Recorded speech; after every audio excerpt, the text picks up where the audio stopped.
Plusieurs cas de viol sur mineurs sont constatés dans la localité de Benouye, dans le département de Zouagnan, dans l'ouest du pays. Les auteurs de ces viols ne sont pas inquiétés en cause les règlements à l'amiable. Demain, c'est la Pâques. Pâques et dégustation de bondji, le vin de palme, une boisson prisée par de nombreuses personnes de la fête à Akpesekro, un village à Baoulé. Nous irons à la découverte de ce village et de son bondji dans ce journal.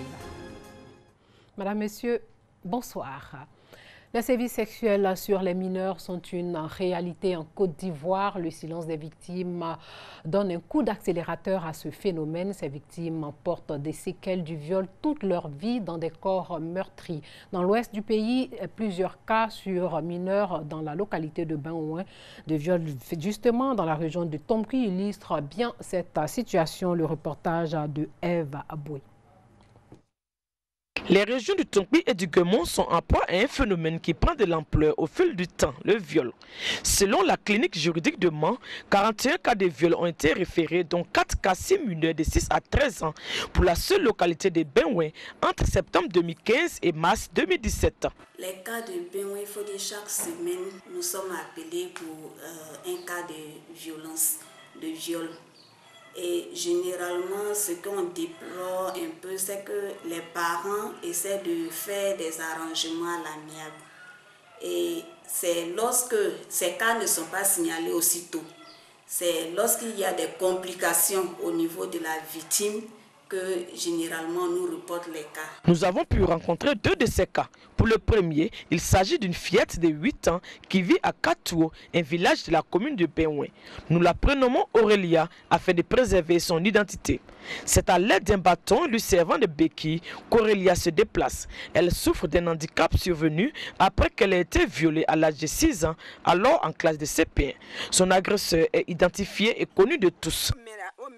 Le jeune homme est venu dire à ma petite fille de venir prendre 25 francs, elle va aller acheter des galettes. Et quand elle est partie, le jeune a abusé d'elle. Le chef du village, qui se trouve être le grand-père du violeur, m'a demandé pardon de venir au village pour qu'on puisse parler du problème. Un règlement à l'amiable et le violeur est libre comme l'air. Par contre, la petite Aurélia, très mal en point, est contrainte d'arrêter l'école. Le second cas concerne une fillette de 13 ans que nous appelons Nadia. Orpheline de père et de mère, Nadia vit à Benouin avec sa grand-mère. Elle a été violée depuis octobre 2016.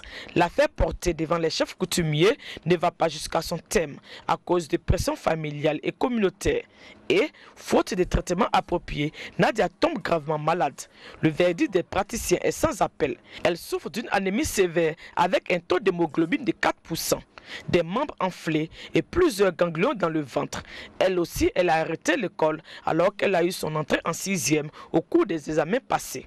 C'est d'ailleurs à l'hôpital général de Zouagnan où elle reçoit des soins que nous l'avons rencontrée et filmée malgré des menaces. Sa grand-mère, consciente de la souffrance de sa petite fille, veut crier son indignation au monde entier, mais sa peur des représailles est plus forte. Je dis, voilà ce que vos fils ont fait. Le papa a dit, lui, il va prendre engagement de l'enfant. Son fils aussi a fui. On ne l'a pas vu. Donc je les ai dit, venez, il faut venir soigner mon enfant. Voilà ce que ton fils a fait. Face donc à la recrudescence du phénomène, la première magistrate de la ville de Benouin en appelle au gouvernement et aux ONG de lutte contre les violences basées sur le genre. Il y a eu 4 jeunes qui ont violé une fillette de 13 ans. Quand j'ai été interpellée, je les ai dénoncés à la gendarmerie.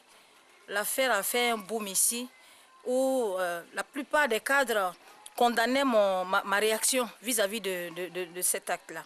C'est un appel que je lance à toute la communauté internationale, à toutes les structures internationales, qu'elles se mobilisent, qu'elles aient un œil sur Benouin pour que ce fléau disparaisse. Et cela pourrait commencer par l'ouverture dans la zone d'un centre social ou d'un complexe socio-éducatif et surtout l'installation d'une plateforme de lutte contre les violences basées sur le genre, VBG. Et selon les estimations de l'Organisation mondiale de la santé publiées récemment dans un document, près de 25% de filles et environ 8% de garçons subissent une forme d'abus sexuel. Le bandit à l'honneur le jour de la Pâque à Kwesekro, non loin de Yamoussoukro. Le peuple à Caen raffole en tout cas du vin de palme, une boisson qui est extraite tous les jours. Une chose est sûre, le bandit ne fera pas défaut demain lors de la fête de Pâques. Les habitants de ce village à Baoulé en auront en quantité suffisante et ils vont savourer de bons plats arrosés de vin de palme. Eugène Atoubi. Aussitôt le jour levé, et déjà les populations du village d'Akwesekro, à 5 km de Yamoussoukro, répondent à leur rendez-vous quotidien, toujours au même endroit.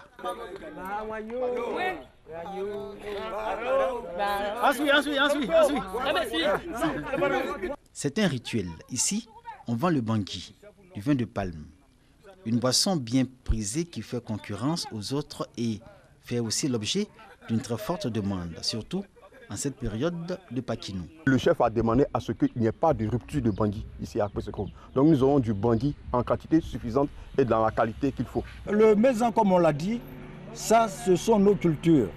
Et tout le monde, tous ceux qui viennent d'ailleurs pour venir fêter la Pâque, on fera le maximum de nos efforts pour avoir assez.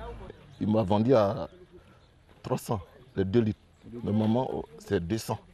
Mais tellement que ça manque, lui aussi nous revend un peu cher. La place Bangui dans le village d'Akwesekro ne désemplit jamais. Jules est le seul vendeur de cette localité pittoresque et il gère bien son monopole. Tous les matins, les paysans du village le ravitaillent à satiété. Entre eux et lui, un lombail de confiance. De leurs différentes plantations, ils extraient le bangui selon les techniques bien maîtrisées, léguées par leur père. Tu fais tomber le palmier, tu tailles le palmier, tu creuses. Maintenant, il faut percer pour que le jus verse dans le pot. Voilà. Donc après avoir fait ça, tu mets le pot en bas, tu souffles, tu récoltes ton bangui. On vient à 5h30 pour extraire le bangui. Maintenant on va au village à 7h30. On va livrer puis on vient travailler au champ. Individuellement, tu peux vendre ton bangui, celui qui a le temps. Mais comme nous n'avons pas le temps, nous travaillons au champ. Celui qui travaille au champ, qui sait qu'il n'a pas le temps, il va livrer à Jules. Mais celui qui a le temps, il va vendre son bangui individuellement. À Kwesekro, William et Jacob sont les 2 fournisseurs de Jules. Leur complicité tient non seulement de leur appartenance au même village, mais aussi de ce qu'ils ont des champs voisins et gèrent ensemble les pieds de palmier desquels ils extraient le bangui. Pour la première fois, ils reçoivent dans leurs champs des jeunes dames venues de la ville pour fêter Pakinou. Parmi elles, Martine qui découvre pour la première fois le processus de fabrication du vin de palme dans sa version originale. Moi j'aime le bangui, on envoie, je bois. Mais aujourd'hui j'ai vu comment on extrait le bangui, je suis très contente. Tu as goûté, c'était comment? Très bon, naturel. Pas les lévis d'Abidjan là. L'anko, c'est nourrissant. Et de fois même, je prends ça, je suis toujours en forme. Quand c'est du bon. Mais quand c'est pas bon, tu prends, ça te donne mot de ventre. Cette année, Pakinou à Kwesekro est l'occasion de valoriser le vin de palme. Le bangui, dans cette localité, a depuis longtemps acquis des lettres de noblesse. La vigilance doit être de mise pendant cette fête de Pâques. Le déplacement massif des populations au cours de cette célébration n'est pas sans danger. Hier, par exemple, une personne a perdu la vie.